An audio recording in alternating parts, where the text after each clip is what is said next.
Hey man. Oh hey man, what's up?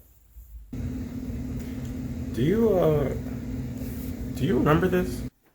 My plan is to record on the weekends, edit and do voiceover and whatnot on Monday, Tuesday, and then post the videos by Wednesday. Look, I'm in my last semester of undergrad. I've got a lot of projects, a lot of deadlines. You gotta give me a break. Are you copying Jabril's?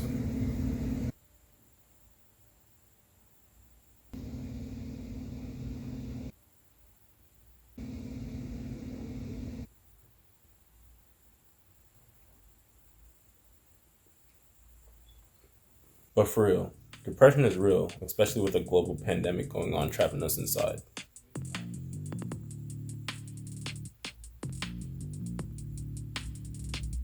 Anyways, it's been a little while since the last devlog, and I kind of realized that in the last one, I didn't really explain what the premise of my game was. So basically, XO is an action tic-tac-toe game where you and your opponent are making your moves in real time. The player will have to decide whether to go for a spot on the board or whether to attack the other player. I'm hoping that it's balanced out well. I haven't really gotten that far, but hopefully it turns out well. I haven't settled on many details yet, but I figured I'd just wing it. And as you can see, I drew a little mock-up to try and communicate what it's supposed to look, or not what it's supposed to look like, but my initial idea. Okay, so now that that's out of the way, let me catch you up with what I did in the last 2 weeks. So first, I made a board. Yeah, it's not that impressive. I just made the tic-tac-toe board for the game. I started out by sketching like a little square. And this is just a placeholder. And this is what the player will be hitting. This is what they're gonna be leaving their mark in. Like in the future, I want it to be more futuristic and like kind of holographic. But right now, like I'm gonna just make a square. So then I wrote code for the tic-tac-toe board. Basically what it does, wait, what does my code do? 1 second, I'm gonna go read my code. Okay, so I know what my code does now. Basically, the board is split into two main parts. There's the overarching board, which will be handling the 3 in a row conditions. That's basically all the board does. And then there's the spaces, which only hold a value. So if the player with an X hits the space, then it's gonna hold an X. If a player with an O hits the space, it's gonna hold an O. That's pretty much all it does. I then made it so that when the game starts, the board object spawns in 9 spaces. So the board creates 9 spaces and then stores them in a list. The board positions each space based on an offset of my choice. It could be any number. I think I chose 1.5. I also added a board size variable because maybe in the future it'd be cool if the player can choose their board size, like a 5x5 board or an 8x8 board or something like that. So yeah, that's all the stuff I recorded, but I was too lazy to edit and do voiceover for, so you're getting that now.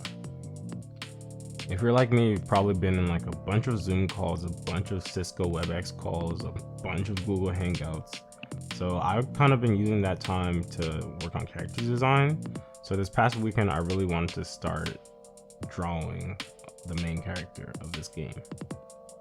So I wanted to show you guys footage of me like actually drawing the character, but then I realized that I didn't actually record any of it, and I was very sad. But luckily I streamed it, so I was able to pull the VOD from Twitch. And by the way, if you want to follow me on Twitch, you could just go to twitch.tv/Geno15.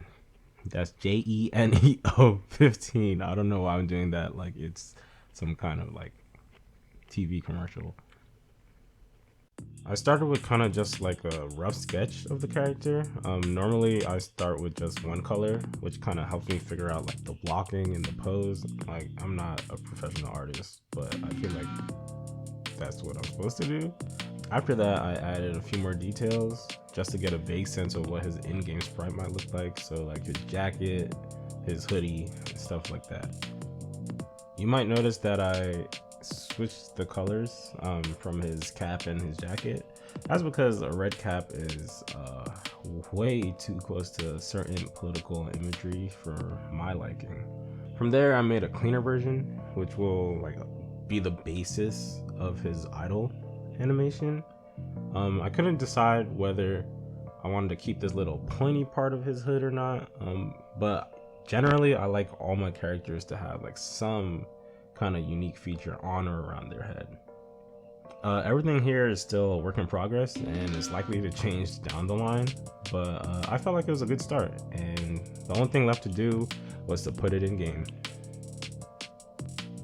It looked pretty bad in game when I finally got it in there. I started to question like so many different things, like should I go for a closer up camera and bigger sprites? Like having the tiny sprites on screen and just the muddled look, I just didn't like it. So I started really questioning myself and like my design choices. But I feel like the only choice I have left is to just keep going and hope it turns out good. And at least it wasn't a complete loss, because now I have this unnamed main character that I can use in my videos. Maybe. So that's it for this video. Thanks for watching, guys. If you have anything, like just like talk to me, y'all. Leave a comment. I'm lonely.